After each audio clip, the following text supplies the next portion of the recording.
하나님께서는 너무나 부족하고 연약한 우리를 위하여 넘치는 사랑을 부어주셨습니다. 그 사랑 때문에 그 사랑에 힘입어 오늘 이곳에 있습니다. 이곳에서 아버지를 더 깊이 자세히 볼 수 있게 하시고 그 아버지의 은혜가 오늘 우리를 또한 살리실 것입니다. 하나님이 살리시는 우리의 생명이 또한 세상을 향하여 담대하게 싸우며 승리할 수 있도록 인도하여 주시옵소서. 예수님 이름으로 기도드리옵나이다. 아멘. 아멘. 오늘 말씀은 시편 79편입니다. 시편 79편 1절로 13절입니다. 같이 읽겠습니다. 시작. 하나님이여, 이방 나라들이 주의 기업의 땅에 들어와서 주의 성전을 더럽히고 예루살렘이 돌무더기가 되게 하였나이다. 그들이 주의 종들의 시체를 공중의 새에게 밥으로 주의 성도들의 육체를 땅의 짐승에게 주며 그들의 피를 예루살렘 사방에 물같이 흘렸으나 그들을 매장하는 자가 없었나이다. 우리는 우리 이웃에게 비방거리가 되며 우리를 애워싼 자에게 조소와 조거리가 되었나이다. 여호와여, 어느 때까지니까? 영원히 노하시리이까? 주의 질투가 불붙듯 하시리이까? 주를 알지 아니하는 민족들과 주의 이름을 부르지 아니하는 나라들에게 주의 노를 쏟으소서. 그들이 야곱을 삼키고 그의 거처를 황폐하게 함이니이다. 우리 조상들의 죄악을 기억하지 마시고 주의 긍휼로 우리를 속히 영접하소서. 우리가 매우 가련하게 되었나이다. 우리 구원의 하나님이여, 주의 이름의 영광스러운 행사를 위하여 우리를 도우시며 주의 이름을 증거하기 위하여 우리를 건지시며 우리 죄를 사하소서. 이방 나라들이 어찌하여 그들의 하나님이 어디 있느냐 말하나이까? 주의 종들이 피 흘림에 대한 복수를 우리의 목전에서 이방 나라에게 보여주소서. 갇힌 자의 탄식을 주의 앞에 이르게 하시며 죽이기로 정해진 자도 주의 크신 능력을 따라 보존하소서. 주여, 우리 이웃이 주를 비방한 그 비방을 그들의 품에 7배나 갚으소서. 우리는 주의 백성이요 주의 목장의 양이니 우리는 영원히 주께 감사하며 영예를 대대에 전하리이다. 아멘.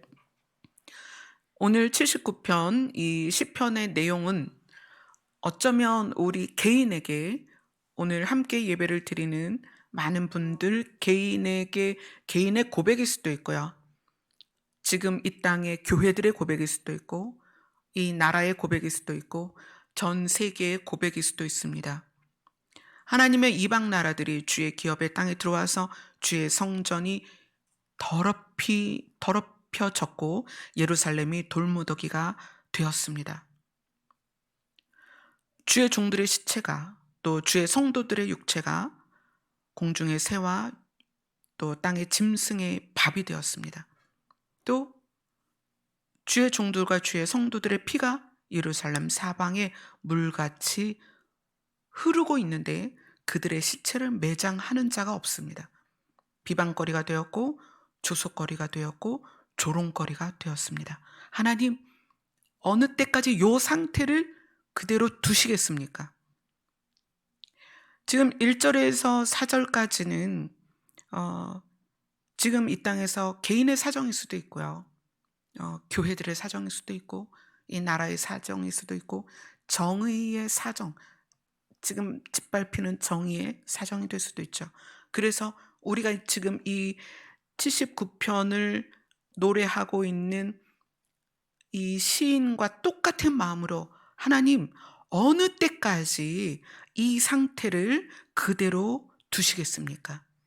하나님이 계신 것을 알지 못하고 하나님의 이름을 부르지도 아니하는 그러한 세력에 의해서 언제까지 이러한 상태가 되도록 내버려 두시겠습니까? 그러면서 이 시인이 이렇게 얘기해요. 우리 조상들의 죄악을 기억하지 마시고 주의 긍휼로 우리를 속히 영접하소서. 이것은 이러한 상황이 된 이유가 죄 때문이라는 걸 아는 거예요. 이스라엘은 이러한 상황을 계속 반복했습니다. 반복하는 상황이었어요. 어, 포로가 되고 예루살렘이 돌무더기가 되고 또 회복이 됐다가 또 포로가 되고 예루살렘이 돌무더기가 되고, 이것이 역사적으로 반복이 돼서 우리가 마지막에 2000년 전에 예루살렘이 또 돌무더기가 되고 폐허가 되고 이스라엘이라는 나라 자체가 사라졌던 것을 성경 처음부터 우리는 그 반복되는 역사를 보고 있습니다. 근데 그 반복되는 그 역사에 대해서 이 시편 저자는 그것이 죄 때문이다. 우리의 조상들의 죄 때문이다. 그것이 우리의 죄 때문이다. 라는 것을 고백을 하고 있어요. 그래서 죄악 가운데 그러한 죄를 반복하고 이런 상태에 있지만 우리를 불쌍히 여겨주옵소서. 우리를 긍휼로 우리를 살려주옵소서. 우리가 너무너무 불쌍하게 되었습니다. 이렇게 고백을 하고 있어요. 그러면 이스라엘 백성이 반복하는 죄가 뭘까요? 이스라엘 백성의 어떤 죄 때문에 자꾸 포로가 되고 예루살렘이 돌무더기가 되고 또 포로가 되고 예루살렘이 돌무더기가 되고 마지막으로 역사적으로 이스라엘의 예루살렘이 완전히 돌 위에 돌 하나도 남지 않는 처참한 상황까지 또 반복이 되느냐, 그 죄의 내용, 그걸 알아야 또 그것이 우리에게 교훈이 되겠죠. 자, 예레미야로 가겠습니다. 조상들의 죄가 뭘까요? 예레미야 6장으로 갑니다. 예레미야 6장 16절에서 19절입니다. 예레미야 6장 16절에서 19절입니다. 같이 읽겠습니다. 시작. 여호와께서 이와 같이 말씀하시되 너희는 길에 서서 보며 옛적 길 곧 선한 길이 어디인지 알아보고 그리로 가라. 너희 심령이 평강을 얻으리라 하나 그들의 대답이 우리는 그리로 가지 않겠노라 하였으며 내가 또 너희 위에 파수꾼을 세웠으니 나팔 소리를 들으라 하나 그들의 대답이 우리는 듣지 않겠노라 하였도다. 그러므로 너희 나라들아 들으라, 무리들아 그들이 당할 일을 알라. 땅이여 들으라, 내가 이 백성에게 재앙을 내리리니 이것이 그들의 생각의 결과라. 그들이 내 말을 듣지 아니하며 내 율법을 거절하였음이라. 하나님께서 이스라엘 백성에게 경고를 하십니다. 얘들아, 옛적 길, 옛날에 너희 조상들이 갔던 선한 길이 어디인지 알아보고 그 선한 길로 가라. 그리고 내가 파수꾼을 세워서 나팔 소리를 들려줄 텐데 그 소리를 들으라. 경고거든요. 이 소리를 들으라. 그런데 그들의 대답이 그리로 가지 않겠습니다. 선한 길로 가지 않겠습니다. 나팔 소리도 듣지 않겠습니다. 이렇게 이야기를 하는 거예요. 그래서 하나님께서 너희는 내 말을 듣지 않고 내 율법을 거절하였다. 이렇게 얘기를 하세요. 그것을 구체적으로 7장, 예레미야 7장에서 우리가 지금 6장에서 본 이 내용을 구체적으로 이제 서술을 길게 합니다. 도대체 선한 길로 가지 않고 하나님의 경고의 나팔을 듣지 않는 것, 이것이 무엇이냐면 예레미야 7장 1절로 15절까지 쭉 읽도록 하겠습니다. 시작. 여호와께로서 예레미야에게 말씀이 임하니라. 이르시되 너는 여호와의 집 문에 서서 이 말을 선포하여 이르기를 여호와께 예배하러 이 문으로 들어가는 유다 사람들아 여호와의 말씀을 들으라. 만군의 여호와 이스라엘의 하나님께서 이와 같이 말씀하시되 너희 길과 행위를 바르게 하라. 그리하면 내가 너희로 이곳에 살게 하리라. 너희는 이것이 여호와의 성전이라 여호와의 성전이라 여호와의 성전이라 하는 거짓말을 믿지 말라. 너희가 만일 길과 행위를 참으로 바르게 하여 이웃들 사이에 정의를 행하며 이방인과 고아와 과부를 압제하지 아니하며 무죄한 자의 피를 이곳에서 흘리지 아니하며 다른 신들 뒤를 따라 화를 자초하지 아니하면 내가 너희를 이곳에 살게 하리니 곧 너희 조상에게 영원 무궁토록 준 땅이니라. 보라, 너희가 무익한 거짓말을 의존하는도다. 너희가 도둑질하며 살인하며 간음하며 거짓 맹세하며 바알에게 분향하며 너희가 알지 못하는 다른 신들을 따르면서 내 이름으로 일컬음을 받은 이 집에 들어와서 내 앞에 서서 말하기를 우리가 구원을 얻었나이다 하느냐. 이는 이 모든 가증한 일을 행하려 함이로다. 내 이름으로 일컫는 바는 이 집이 너희 눈에는 도둑의 소굴로 보이느냐. 보라, 나는 곧 내가 이것을 보았노라. 여호와의 말씀이니라. 너희는 내가 처음으로 내 이름을 둔 처소 실로에 가서 내 백성 이스라엘의 악에 대하여 내가 어떻게 행하였는지를 보라. 여호와의 말씀이니라. 이제 너희가 그 모든 일을 행하였으며 내가 너희에게 말하되 새벽부터 부지런히 말하여도 듣지 아니하였고 너희를 불러도 대답하지 아니하였느니라. 그러므로 내가 실로의 행함같이 너희가 신뢰하는 바 내 이름으로 일컬음을 받는 이 집 곧 너희와 너희 조상들에게 준 이곳에 행하겠고 내가 너희 모든 형제 곧 에브라임 자손을 쫓아낸 것 같이 내 앞에서 너희를 쫓아내리라 하셨다 할지니라. 아멘. 이스라엘의 죄, 어떤 죄 때문에 자꾸 예루살렘이 파괴가 되고 포로로 잡혀가느냐. 그 이스라엘의 죄가 뭐냐면 옛적 길, 곧 선한 길로 가야 하는데 그렇지 않다는 거예요. 그것을 풀이해서 보니까 예레미야 7장에서 하나님께서 뭐라고 말씀하시냐면 너희 길과 행위를 바르게 하라.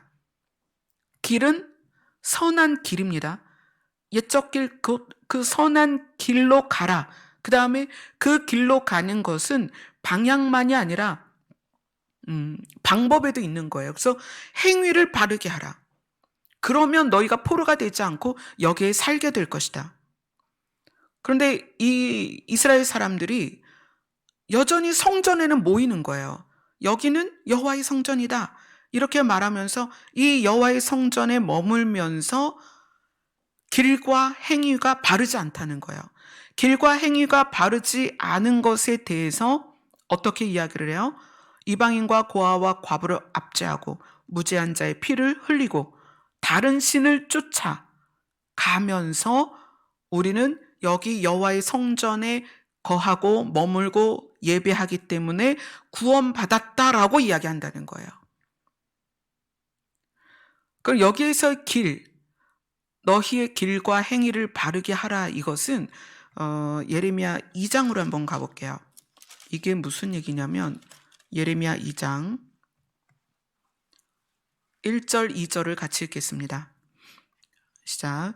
여호와의 말씀이 내게 임하니라. 이르시되 가서 예루살렘의 귀에 외칠지니라.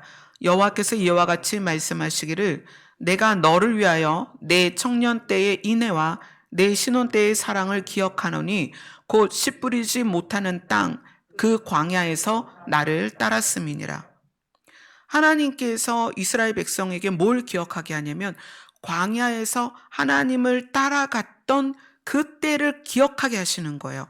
그것이 조상들의 옛적 길입니다. 어떤 길? 하나님을 따라갔던 것. 그래서 구름 기둥과 불 기둥으로 징조를 보이셔서 그 구름 기둥이 출발하면 이스라엘 백성이 다 짐을 싸서 따라갔죠. 구름 기둥이 멈추면 그 자리에 멈췄습니다. 그리고 그 자리에서 하나님이 가라 하실 때까지 그 길을 멈추고 하나님이 하라 하는 것을 하면서 살았던 게 광야의 길이었어요. 그것을 기억하라는 거예요. 그리고 그때 무엇을 주셨냐면 율법을 주셨어요. 너희들이 어떻게 살아야 될지를 방법을 주신 거예요. 그런데 이스라엘 백성이 하나님을 따라가는 것을 멈추고 어떻게 해요? 우상을 섬기고 그 다음에 행위, 율법을 통해서 행위를 어떻게 해야 될지를 알려주셨지만 그대로 살지 않는다는 거예요. 그리고 그러지 않는 하나님을 따라가거나 하나님의 말씀대로 살지 않으면서 여전히 성전에 모여서 여기는 여호와의 성전이다. 내가 여호와의 성전에 들어왔기 때문에 어떻게 했다? 우리가 구원을 얻었다라고 이야기를 한다는 거예요. 이것이 이스라엘의 죄입니다. 이것이 이스라엘의 조상들의 죄입니다. 시편 저자는 자기들이 지금 그러한 말할 수 없는 탄식을 하나님께 올려드릴 수밖에 없는 상황에 와 있는 이유를 조상들의 죄, 그것을 우리가 여전히 그 죄를 짓고 있다. 그런데 그 조상들의 죄가 뭐다? 하나님의 길을 따라가지 않고 하나님이 주신 율법대로 살지 않는, 길과 행위를 바르게 하지 않는 것. 그래서 예레미야 7장을 보면 너희 길과 행위를 바르게 하라. 그러면 내가 너희를 이곳에서 살게 하겠다. 이곳이 뭐냐면 내가 너희의 조상에게 약속한 땅이다. 그래서 이 이야기는 우리가 우리의 길과 행위를 바르게 하면 하나님이 약속한 땅, 산자들의 땅에서 우리가 살 수 있습니다. 그러나 우리가 우리의 길과 행위를 바르게 하지 않으면 여전히 여호와의 성전이라고 말하는 교회에 나와 있어도, 우리가 우리의 입으로 구원받았다 할지라도 하나님이 약속하신 땅으로 갈 수 없다는 거예요. 그러니까 교회에 모여 있는 것, 이것은 의미가 없다는 거예요. 교회를 다녀도 어떻게 여호와의 길과 하나님께서 우리에게 주신 약속의 말씀을 행위로 바르게 하며 살아야 된다는 거예요. 그렇게 하지 않으면, 그렇게 하지 않고 여호와의 성전에 모이면 여기가 어떻게 된다? 도둑의 소굴이 된다. 이렇게 얘기를 말씀으로 하시는 거예요. 그래서 시편 저자가 이 조상들의 죄에 대해서 이야기하면서 우리가 그러한 조상들의 죄 때문에 또 우리 자신이 그 죄를 따라서, 그 죄를 따라온다는 것은 하나님을 따라가지 않고 말씀대로 살지 않았기 때문에 또 이러한 일이 생겼다는 거예요. 어떻게? 예루살렘이 돌무더기가 되고 주의 성전이 더럽혀졌다.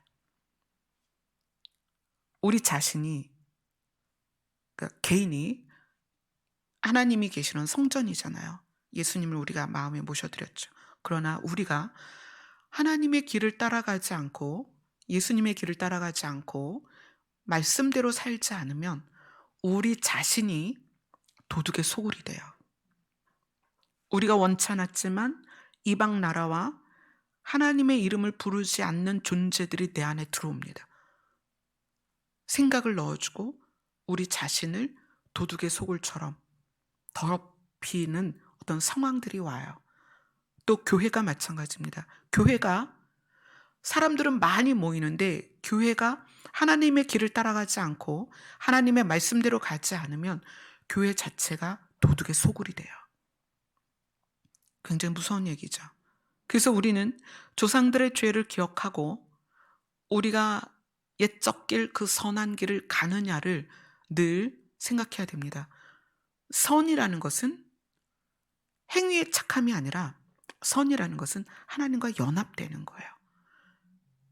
그래서 광야에서 이스라엘 백성 전체가 하나님을 따라간 것을 선한 길이다 이렇게 표현하는 거예요. 옛적 길, 선한 길. 왜 선한 길이다?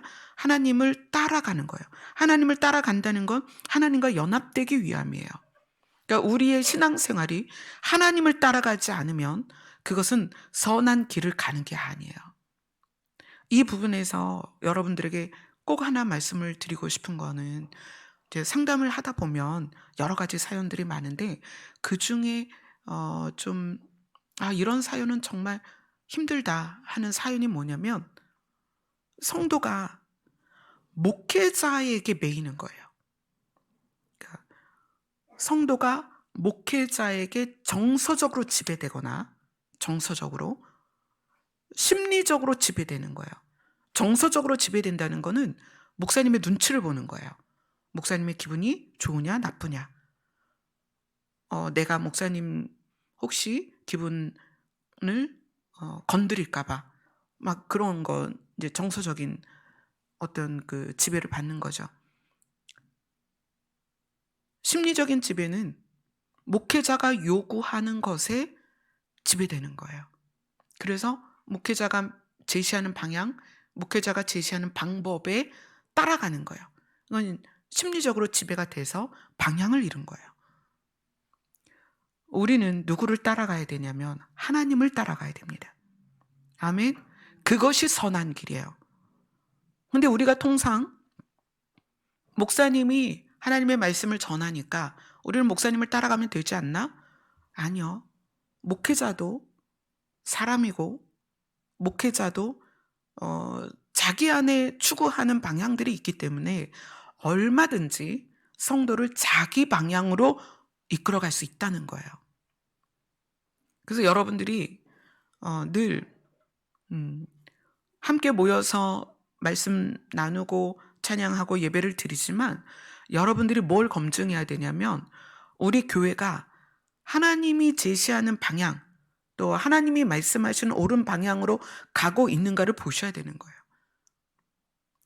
사실 목회자는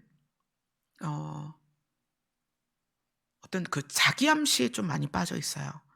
나는 목회자니까 하나님의 음성을 들으니까 내가 하는 거는 바른 결정이야. 이런 자기암시가 좀 있어요. 그래서 길이 처음에는 아주 작은 각도로 벗어났는데 이 작은 각도로 벗어난 것이 시간이 지나면 엄청나게 벗어나져요. 근데 본인은 그걸 모르고 그냥 가는 거죠. 그래서 여러분들이 그걸 스스로 검증하셔야 됩니다. 어느 날 목회자의 메시지가 성경을 벗어나거나 목회자의 어떤 방향이 하나님과 연합되는 방향이 아니라면 여러분들은 그 자리에서 거절하셔야 돼요. 그건 아닌 것 같습니다. 저 이 교회 못 다니겠습니다. 거절하셔야 됩니다. 여기에 계신 분들 마찬가지입니다. 저는 저 자신을 저 스스로 하나님이 제시하는 길과 방향으로 가려고 최선을 다하지만 저도 사람이라서 만약에 뭐 탐심이나 거짓이나 이런 걸로 눈이 쌓여지면 저 자신도 방향을 잃을 수가 있어요. 그럴 땐 여러분들 과감하게 이곳을 떠나셔야 됩니다. 여러분은 목회자를 따라가는 것도 아니고요. 교회의 방향을 쫓는 것도 아니에요. 여러분은 분명하게 하나님을 따라가야 돼요. 예레미야가 말한 선한 길, 옛적 길, 그게 뭐냐? 광야에서 이스라엘 백성이 하나님을 따라갔던 것처럼 여러분도 하나님을 따라가야 그것이 선한 길입니다. 근데 이것이 너무나 많은 부분에서 왜곡돼서 목회자가 하나님의 길을 제시할 거라는 그런 믿음을 가지고 있어요. 절대 그렇지 않습니다. 목회자도 방향을 잘못 잡을 수 있고 목회자도 말씀을 잘못 해석할 수 있고 목회자도 하나님의 음성을 잘못 들을 수가 있다는 거예요. 이 잘못 듣는다는 거는 자기의 생각을 들을 수도 있고요. 하나님의 음성을 왜곡할 수도 있어요. 그러니까 하나님의 음성이 A로 이렇게 들려졌는데 그 A를 B로 해석할 수 있다는 거예요. 그래서 여러분들도 정신 차리고 있어야 돼요. 저를 믿고 가면 안 됩니다. 오늘 예레미야가 분명히 얘기했어요. 옛적 길, 선한 길이 무엇이냐? 하나님을 따라가는 것이다. 아멘. 이 부분에서 여러분이 정말 흔들림 없이, 그래서 어떻게 해야 돼요? 여러분 자신이 하나님과 교제를 해야 된다는 거예요. 저를 보지 말라는 거예요. 제가 여러분들하고 깊이 교제를 안 하는 이유도 마찬가지예요. 정서적으로, 심리적으로 저에게 지배되지 않아야 하기 때문에 제가 개별적으로 친밀한 관계를 갖지 않는 것입니다. 저는 모든 교회들이 그렇게 객관성을 가져야 된다고 생각해요. 말씀 안에서. 그래서 내 교회, 내 사역자, 물론 서로 연합하고 사랑해야 합니다. 사랑하지 말라는 게 아니에요. 그러나 길은 반드시 하나님을 따라가야 그것이 선한 길입니다. 이스라엘 백성이 그렇지 못했기 때문에 반복되는 거예요. 이 역사가. 왜요? 우상을 섬기고 자기들이 이것이 좋은 길이다라고 생각한 것을 따라갔기 때문에 반복되는, 하나님께서 그들을 쳐서 블레셋이든 뭐 많죠. 많은 나라들이 이스라엘을 점령하고 포로로 잡아가는 이런 상황들이 지금 계속 반복이 되는 거예요. 시편 저자가 그래서 죄를 꺼내서 이것 때문이지만 하나님 우리를 긍휼히 여겨 주시옵소서 이렇게 이야기를 하고 있습니다. 그리고 이제 시편 저자가 오늘 79편에서 마무리를 어떻게 하냐면 하나님께서 이스라엘을 살려주시고 도와주시고 건져주실 수밖에 없는 이유를 79편 마무리로 쾅 하고 두 장을 찍어요. 하나님, 이러니까 하나님 우리를 도와주셔야 돼요. 그게 뭐냐면 79편 13절입니다. 같이 읽겠습니다. 시작. 우리는 주의 백성이요 주의 목장의 양이니 우리는 영원히 주께 감사하며 주의 영예를 대대히 전하리이다. 시편 79편을 지은 저자는 굉장히 영리해요. 하나님이 이스라엘을 도울 수밖에 없도록 마무리를 하는 거예요. 하나님 보셨죠? 이거 읽어보세요. 하나님이 우리에게 말씀하셨잖아요. 뭐라고요? 너희는 나의 백성이다. 그러셨잖아요. 또 뭐라고 그러셨어요? 하나님이 나는 목자고 너희는 양이다. 그 시편 23편이 그것에 대한 기록이잖아요. 나는 선한 목자다. 내가 너희를 인도할 것이다. 그렇게 약속하셨으니까 하나님께서 우리의 탄식을 들으시고 우리를 살려주옵소서 이렇게 마무리를 짓고 있습니다. 자, 하나님이 주가 되시고 우리가 백성이고 하나님께서 목자가 되시고 우리가 양이 된다는 것이 어떤 의미냐? 이거 굉장한 큰 의미예요. 우리는 이제 실제로 우리 동네에서 양을 키워보지 않았으니까 사실 이게 목자와 양이라는 비유가 우리에게는 현실적이지 않아요. 그러나 이스라엘은 목축업을 하던 뭐 지금은 이제 많지 않겠지만 이때만 해도 목축업이 그들의 생업이기 때문에 하나님이 목자고 우리는 양이다라는 이 비유가 그냥 와닿는 거예요. 한번 그게 어떤 의미인지 한번 봅시다.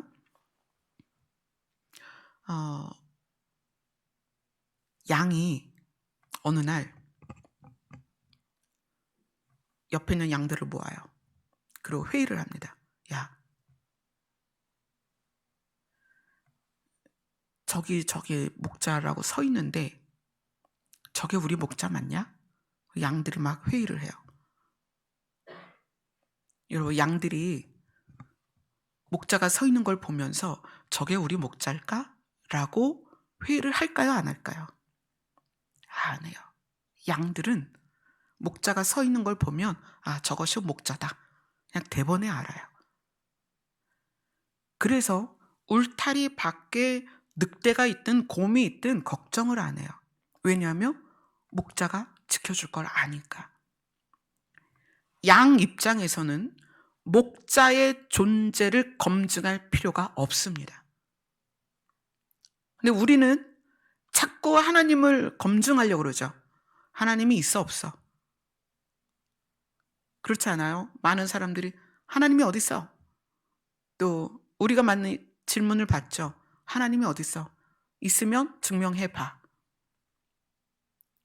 사람이 이 땅에서 응애하고 태어나는 순간 그 태어나는 모든 사람은 신 앞에 서는 거예요. 신은 우리가 그 존재를 검증할 필요가 없어요. 원래 있는 분이니까. 얼마 전에 찬미랑 그런 얘기를 했어요. 찬미가 엄마, 하나님은 원래 계신 분이지. 그렇지. 그럼 그분을 검증할 필요가 없는 거지. 당연하지. 하나님은 원래 계세요. 우리가 사람으로 태어나서 이 만물을 누리며 사는 이것 자체가 신이 있다는 거예요. 신이 없으면 여러분 아침에 눈 떠서 하늘을 보고 떠오르는 태양과 또 오후에 해가 지면서 떠오르는 달을 보면서 그런 거 못 느끼시겠어요? 밤에 별들이 있는 걸 보면서 한 번도 해와 달이 충돌이 된 적이 없고요. 지구가 달과 부닥친 적이 없고 별들이 길을 잃어서 그 별들이 서로 부닥쳐서 문제가 생기거나 이 삼라만상의 모든 조화가 신이 있다는 것을 증명하는 거예요. 우리는 이 땅에 딱 태어나면 신 앞에 서는 거예요. 신은 우리가 증명하려고 하지 않아도 이미 계신 분이에요. 그런데 그 다음에 양이 또 자기 앞에 있는 양들을 모아놓고 회의를 하는 거예요. 야, 저 목자가 분명히 목자라고 서 있는데 저 목자가 우리를 사랑할까? 양들이 그렇게 회의를 할 수 있을까요? 양들은 본능적으로 목자가 자기를 지켜줄 거라는 걸 알아요. 그래서 목자를 따라가는 거예요. 만약에 양이 그 신뢰가 없으면 목자가 가자고 해도 막 엉덩이를 뒤로 밀고 안 가겠죠. 그러나 양들은 본능적으로 아는 거예요. 목자가 가자 하면 가야 되는 걸 알아요.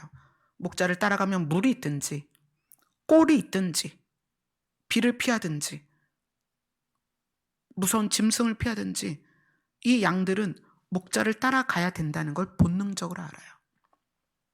그런데 사람만 하나님이 계신 건 알겠어. 근데 하나님이 나를 사랑할까? 이렇게 질문을 해요. 하나님이 나를 사랑하는지를 모르겠습니다. 그래서 자꾸 하나님과 나와의 관계를 확인하려고 그래요.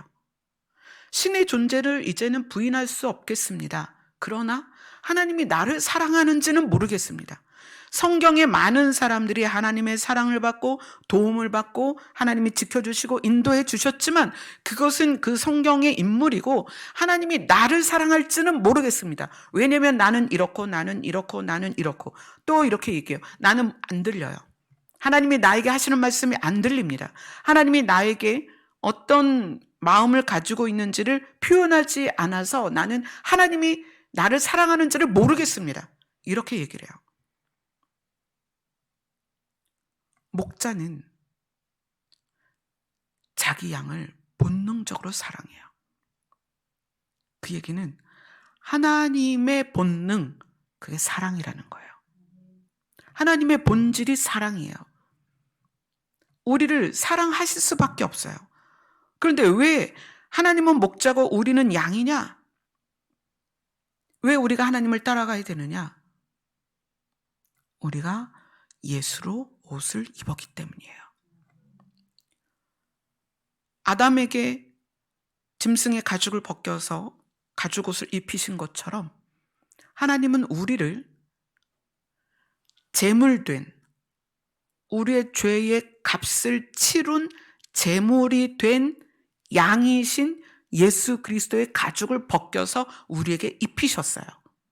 그래서 우리는 예수님을 받아들이는 순간 어떻게 된 거예요?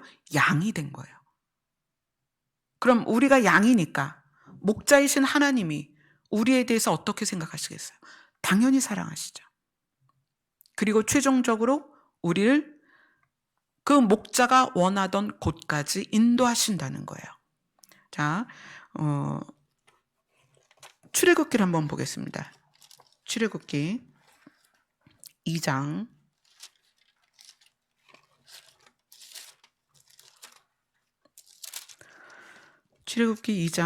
23절부터 25절까지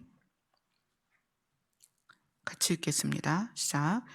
여러 해 후에 애굽 왕은 죽었고 이스라엘 자손은 고된 노동으로 말미암아 탄식하며 부르짖으니 그 고된 노동으로 말미암아 부르짖는 소리가 하나님께 상달된지라.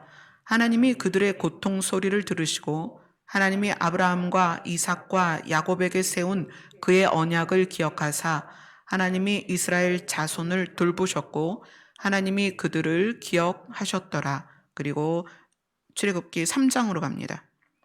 3장 7절부터 10절까지입니다. 시작.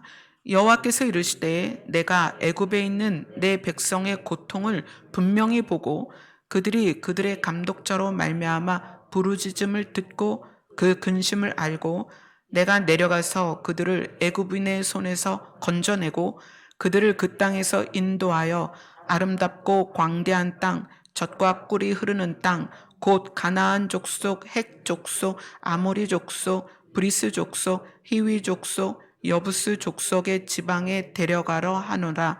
이제 가라. 이스라엘 자손의 부르짖음이 내게 달하고 애굽 사람이 그들을 괴롭히는 학대도 내가 보았으니 이제 내가 너를 바로에게 보내어 너에게 내 백성 이스라엘 자손을 애굽에서 인도하여 내게 하리라. 하나님은 이스라엘 백성에게 무엇을 약속하셨냐면 젖과 꿀이 흐르는 땅, 아름답고 광대한 땅으로 인도하여 갈 것이고 데려갈 것이다 라고 약속을 하셨고 애굽에서 고통받는 그들의 탄식을 들으셨습니다. 하나님은 이 땅에서, 저주받은 땅에서, 가시와 엉겅퀴가 나는 이 땅에서 우리가 하나님께 올려드리는 탄식 소리를, 신음 소리를 듣고 계시다는 거예요. 그리고 이스라엘에게 약속하셨던 가나안, 그곳으로 우리를 어떻게 하시겠다? 데려가시겠다. 우리는 이 땅에서 그것도 믿음 때문에 사실 더 많은 일들을 겪게 되고 힘든 상황을 지날 수밖에 없어요. 근데 우리의 그 탄식과 슬픔과 부르짖음을 하나님이 듣고 계신다는 거예요. 그리고 내가 너희 조상에게 약속했던 그 땅으로 너희를 데려갈 것이다.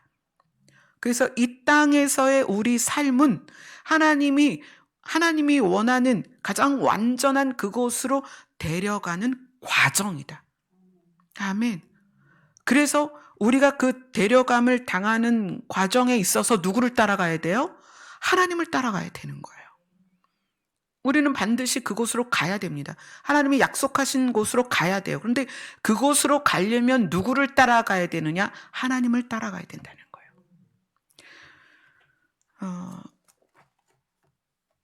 가끔 이런 질문을 받습니다. 우리가 하나님의 양인지를 어떻게 아느냐? 나는 하나님의 양이, 자기 자신이 하나님의 양인지 모르겠다. 이렇게 얘기를 해요. 자, 요한복음으로 갑니다.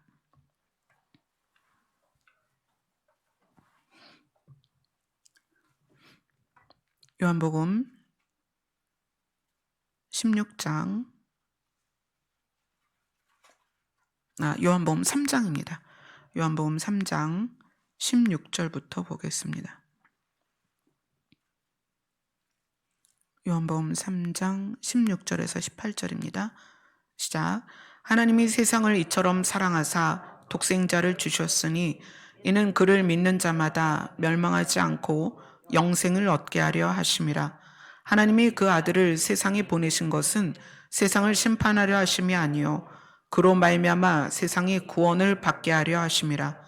그를 믿는 자는 심판을 받지 아니하는 것이요 믿지 아니하는 자는 하나님의 독생자의 이름을 믿지 아니함으로 벌써 심판을 받은 것이니라.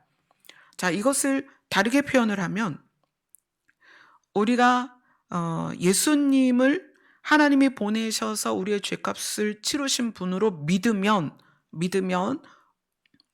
그 믿는 순간에 예수님으로 옷을 입는 거예요. 그리고 예수님으로 옷을 입으면 어린 양의 가죽을 우리가 입었기 때문에 우리가 뭐가 되는 거예요? 양이 되는 거예요. 그래서 양이 하나님의 목장 안으로 들어가서 목자이신 하나님의 인도와 보호를 받는 거예요. 그런데 예수님의 이름을 거부하고 나는 믿어지지도 않고 믿지도 않겠어. 다 거짓말 같아. 이러고 예수님의 이름을 믿지 않으면 예수님으로 그 양의 옷을 입을 수 없기 때문에 어떻게 되는 거예요? 목장 안으로 못 들어가죠. 양이 아니니까 목장에 못 들어가죠. 그럼 밖에 버려지면 이 밖에는 사나운 들짐승들이 있는데 삼키기 위해서 노리는 사나운 짐승들이, 그것이 늑대가 될 수도 있고 또 곰이 될 수도 있죠. 그것에게 잡혀 먹힌단 말이에요. 그래서 그것을 이미 심판을 받은 거다. 목장 안으로 들어오면 목자가 지켜주고 살지만 목장 안으로 들어오지 않으면 사나운 짐승들에게 잡아먹히기 때문에 이미 그것을 심판을 받았다라고 표현을 한다는 거예요. 그러니까 우리가 예수 그리스도를 믿는 것은 예수 그리스도로 옷을 입는데 무엇을 입는 거예요? 양의 옷을 입는 거예요. 그래서 우리는 양이 된 거예요. 여기 있는 분들은 다 양입니다. 그리고 하나님을 따라가는 거예요. 그분이 목자가 되시니까. 또 예수님도 자기 자신을 목자라고 표현을 하셨어요. 우리는 양의 옷을 입고 예수님을 따라가는 거예요. 그런데 아까 예레미야에서 무슨 얘기를 했냐면 조상들의 죄 중에 길을 따라가지 않고 행위를 바르게 하지 않았다, 이렇게 표현을 해요. 그것은 양의 옷을 입고 그 다음에 이 내면에 예수 그리스도가 들어오셔서 예수 그리스도화 되어야 되는 거예요. 마음이, 우리의 마음이. 근데 그렇지 않고 양의 가죽만 입고 내 내면은 예수 그리스도가 말씀하시는, 하나님이 말씀하시는 그 삶을 살지 않으면, 그거는 이제 행위로 표현됐죠. 예레미야에서는 행위를 바르게 하지 않으면 양의 탈을 쓴 이리가 되는 거예요. 굉장히 중요한 거예요. 그래서 양의 탈을 쓴 이리가 교회에 모여 있으면 이게 뭐가 되는 거예요? 도둑의 소굴이 되는 거예요. 우리가 양의 탈을 쓰고, 그러니까 예수 그리스도로 옷을 입었다는 것은 이 내면까지의 변화를 말하는 거예요. 자, 그러면 가끔은 저는 아직 이 삶이 많이 변하지 않았습니다. 그러면 저는 구원받지 못한 건가요? 저는 예수 그리스도로 옷을 입지 못한 건가요? 이렇게 질문을 할 수도 있어요. 그런데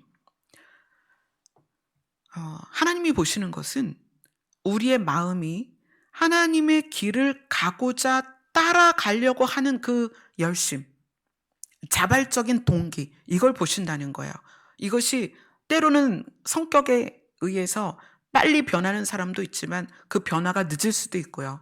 많이 변할 수도 있지만 적게 변할 수도 있어요. 중요한 것은 예수 그리스도로 옷을 입고 내 내면이 하나님이 우리에게 주신 율법과 예수님이 말씀하신 새 계명을 따라가려고 노력하느냐, 그것에 가치를 두고 있느냐, 그거예요.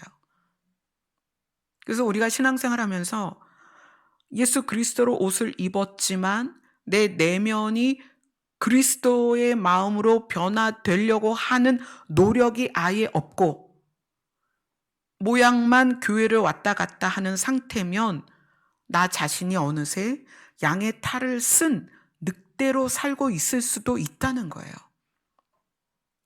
여러분들이 스스로 예수 그리스도로 옷을 입었다고 생각한다면 이 내면의 문제를 가지고 반드시 씨름을 하셔야 됩니다. 길과 행위를 바르게 하라. 저는 아직 바르지 못한데요. 지금 바르지 못할 수 있어요. 그러나 내가 바르게 하려고 노력을 하냐는 거예요. 바르게 해야 된다는 각성이 있냐는 거예요. 바르게 해야 된다는 각오를 가지고 있냐는 거예요. 바르게 하려고 하는 결심이 있냐는 거예요. 환경에 의해서, 만나는 상대에 의해서 우리 자신이 내 내면이 드러나게 돼요. 제가 오늘 무슨 일이 있었냐면 집 이제 막 대청소를 했어요. 욕실부터 해서 막 대청소를 했는데, 왜 대청소를 했느냐? 내일 3명의 손님이 와요, 저희 집으로. 근데 둘은 찬미 친구고 하나는 찬주 친구예요. 근데 그 둘의 찬미 친구 중에 한 명이 누구냐면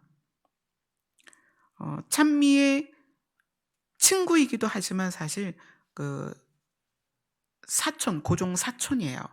근데 저희 시댁에 세 아이가 똑같이 학교를 입학했어요.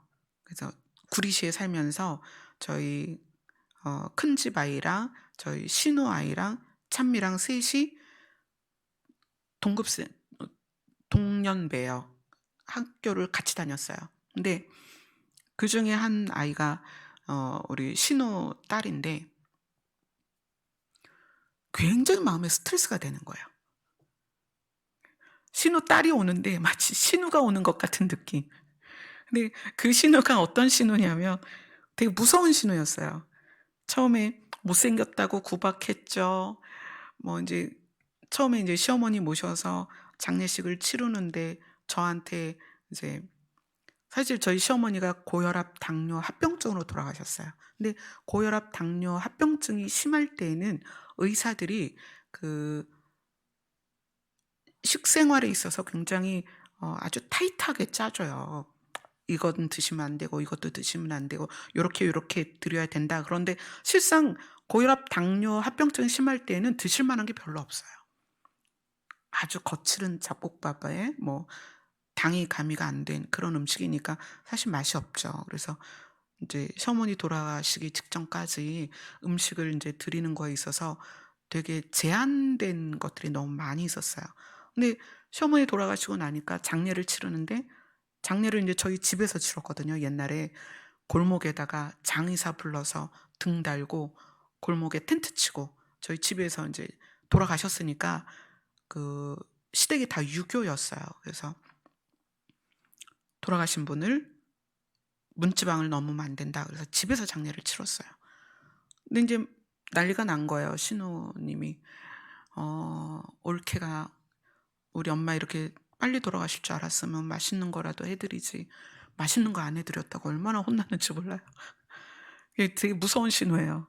또 찬미 태어나서 온갖 막 천식에 아토피에 막 그렇게 태어나서 피부도 너무 안 좋고 애는 막 경기하고 천식이 있어서 응급실 가고 막 그러는데 이제 그런 것에 대해서 이제 제가 잘 못해서 애가 아프다 이런 식이고 또 남편 신학 갈 때는 신학생 생활을 하다 보니까 또 가난한 전도사 생활을 하다 보니까 생활이 어렵잖아요. 그러니까 어 "너 만나서 우리 동생이 이렇게 됐다."고 저를 그렇게 구박을 많이 하셨어요. 뭐 그런데 이제 신우 딸을 내가 왜 무서워하느냐? 결혼 초에 결혼해서 찬미도 안 태어났을 때요. 그러니까 아주 신혼이죠. 결혼을 딱 했는데 집안 모임이 있었어요. 근데 이제 밥을 먹고 신우가 인제 막 설거지를 하는데 우리 신우의 큰딸이 아주 큰 소리로 "엄마 외숙모도 있는데 왜 엄마가 설거지를 해?" 그러는 거예요. 그래 가지고 그 얘기를 그때 그 신우 딸이 초등학교 3 학년이었는데 그 소리를 들으면서 '아 신우 딸은 신우와 동급이구나.' 그 생각을 했어요. 얼마나 무섭게 말하는지. "엄마 외숙모도 있는데 왜 엄마가 설거지를 해?" 그래 가지고 어 그래서 인제 그 트라우마가 시댁에 대한 트라우마가 있어요. 근데 그 무서운 신우딸이 온다고 하니까 제가 얼마나 오늘 열심히 청소를 했는지 그러면서 인제 찬미한테 그런 얘기를 했어요. "엄마가 제이가 온다고 하니까 굉장히 예민해졌어. 그게 아무래도 예전에 경험했던 일들이 아직도 인제 엄마를 힘들게 하는 것 같아." 그랬더니 인제 찬미가 막 안고 위로해 주고 "엄마 나는 그거 이해해." 그러면서 근데 찬미는 다 보면서 자랐으니까 저를 막 위로를 해 줬어요. 네. 여전히 제 안에 어떤 그런 트라우마가 있는 거예요. 예전에 어 찬미가 초등학교 한 1-2 학년쯤 됐을까? 설거지하다가 앞에 그 싱크대가 있으면 싱크대 위에 이 장이 있잖아요. 그 장이 뚝 떨어진 적이 있었어요. 그래서 그릇이 다 박살이 나고 저는 인제 그거를 버티고 찬미는 이게 앞으로 넘어오면 안 되니까 떨어진 상태로 버티고 찬미는 막 전화해서 도움을 청하고 막 그런 경험이 있어서 저는 이 그 단스에서 뭔가 소리가 나거나 덜끄덕거리면 그 찬장이 떨어질 것 같은 트라우마가 있어요. 그래서 가끔 봐요. 얘가 흔들리나 안 흔들리나. 우리 마음에는 경험한 거에 대한 트라우마가 있죠. 여전히 아직도 어떤 부분에서 저는 그런 이제 경험에 매여 있는 거예요. 그런데 하나님이, 우린 각자 다 그런 매여 있는 부분들이 있잖아요. 하나님이 그렇게 말씀하시는 거예요. 걱정하지 마라. 내가 목자다. 너는 이제 이 목장 안에, 이 우리 안에만 있으면 돼. 내가 철을 따라, 시간을 따라서 너희가 먹을 걸 주고 도와줄 것이고 또 반드시 데려갈 거야. 아멘. 이것이 하나님이 우리를 향한 약속이에요. 걱정하지 마. 고민하지 마. 두려워하지 마. 내가 너를 지켜줄 거야.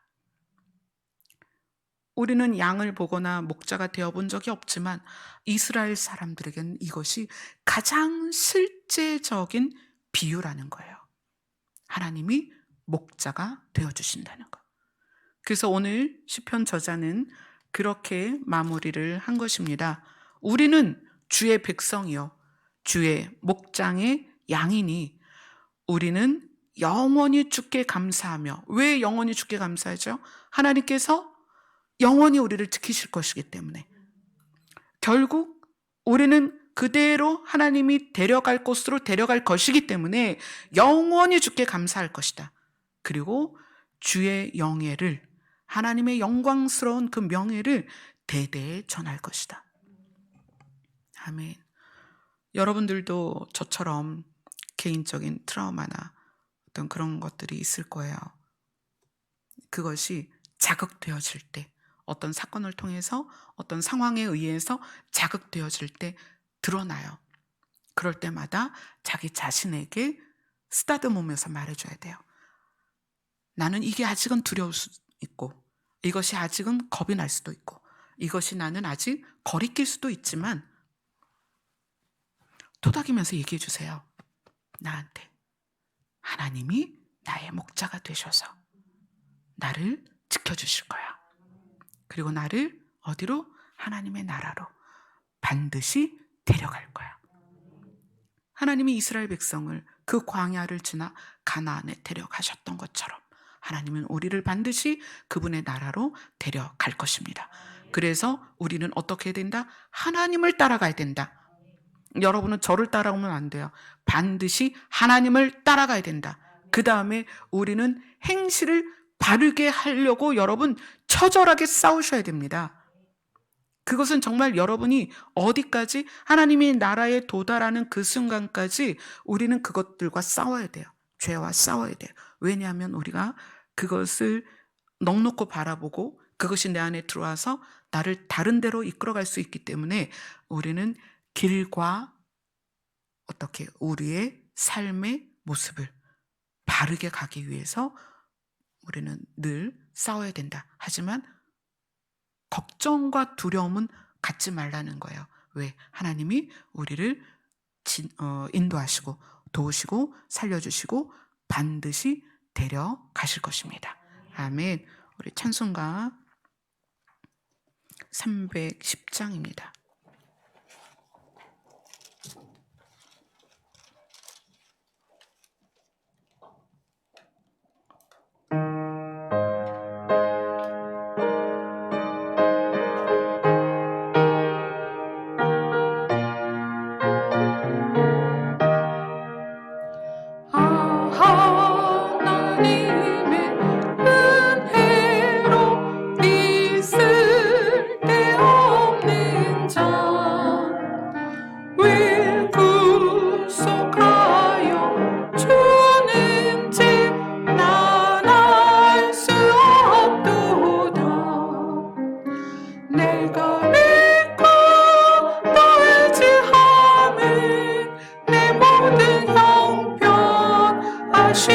주님 늘 보호해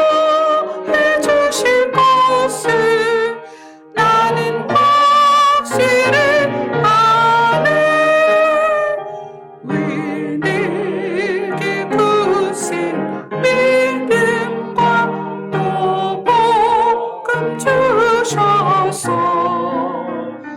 내 마음이 항상 평안지 난 알 수 없도다. 내가 믿고 또 의지하는 내 모든 형편하시는 주님, 늘 보호해 주실 것을 나는 확실히 아네. 위님께 성령 주셔서 내 마음 감동이 주 예수 믿게 하는지 난 알 수 없도다. 내가 믿고 또 의지하는 내 모든 양변하시는 주님, 늘 보호해 주실 것을 나는 확실히 아네.